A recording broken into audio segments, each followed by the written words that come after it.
ন্যায় বিচার চাচ্ছি, ব্যবহার করব সামাজিক মাধ্যমকে for the right reasons, not for violence against minority or specially women and children. আমাদের এখানে দাঁড়ানো সংখ্যায় কম হতে পারে, কিন্তু আমাদের যে ক্ষোভ, এটাই সংখ্যা দিয়ে বোঝানো যাবে না। আপনারা সবাই দেখছেন, আমরা এটার বিচার চাই। এরকম ঘটনা আর না হয় যেন।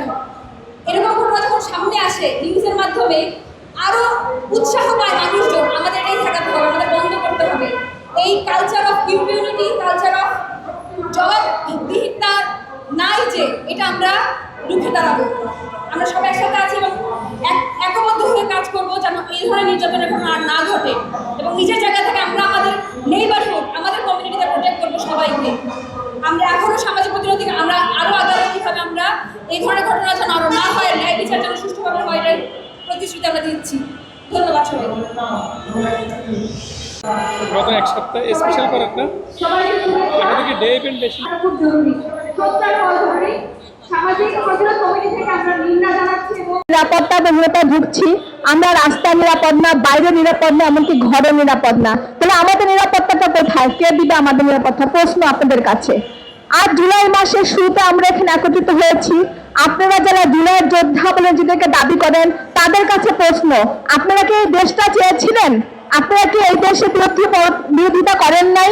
যদি সেটাই হয়, তাহলে কেন সেই ঘটনার পুনরাবৃত্তি হচ্ছে এবং চরম আকারে ক্ষতিগ্রস্ত হচ্ছে নারী, চরম আকারে নির্যাতনের শিকার হচ্ছে নারী? নারীদের উপর আপনাদের কিসের এত ক্ষোভ? আপনারা যদি নারীদেরকে নিরাপত্তা দিতে না পারেন, বলে দেন আমাদের নিরাপত্তা আমরা দিব। আমরা প্রয়োজনে আইন যদি নিজের হাতে তুলে নিতে হয় সেটাও করব, কারণ নারীর সংখ্যা অনেক বেশি। দেশের অর্ধেক জনগোষ্ঠী নারী। আমি উদার কণ্ঠে তাদেরকে আহ্বান করছি, আপনারা বের হয়ে আসেন, আপনারা সোচ্চার হন, সংগঠিত হন। যদি সংগঠিত না হন, কেউ কোনো নারীকে, তার বোনকে, তার কন্যাকে, তার সন্তানকে নিরাপদে রাখতে পারবেন না। কাজে ঘর থেকে প্রতিবাদ গড়ে তুলুন। আমাদের রাস্তায় দাঁড়িয়ে এভাবে প্রতিরোধ করার সময় এখন আমার মনে হয় শেষ হয়েছে। প্রতিটা এলাকায়, প্রতিটা মহল্লা থেকে প্রতিবাদ গড়ে তুলতে হবে। প্রতিটি জায়গা থেকে আমাদের প্রতিরোধ গড়ে তুলতে হবে, যাতে করে এই ঘটনার পুনরাবৃত্তি না হয়। আমরা প্রতিদিন দেখি বিভিন্নভাবে সামাজিক ইস্যুগুলোতে এগুলো উঠে আসছে, পত্রপত্রিকা উঠে আসছে, তারপরে প্রশাসন কিন্তু এগুলো কোনো ফয়সালা করতে পারছে না।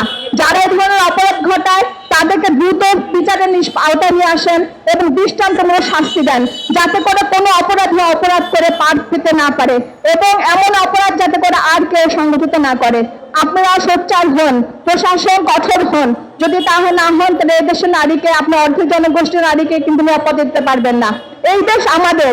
1971 সালে আমরা যুদ্ধ করে এই দেশ স্বাধীন করেছি, শুধু আপনাদের একার নয়। কাজেই অর্ধেক জনগোষ্ঠীকে বাদ দিয়ে আপনারা কিন্তু দেশের উন্নয়ন করা সম্ভব না এবং অর্ধেক জনগোষ্ঠী নিরাপত্তাহীনতায় ভুগবে, এটা আমাদের কাম্য না।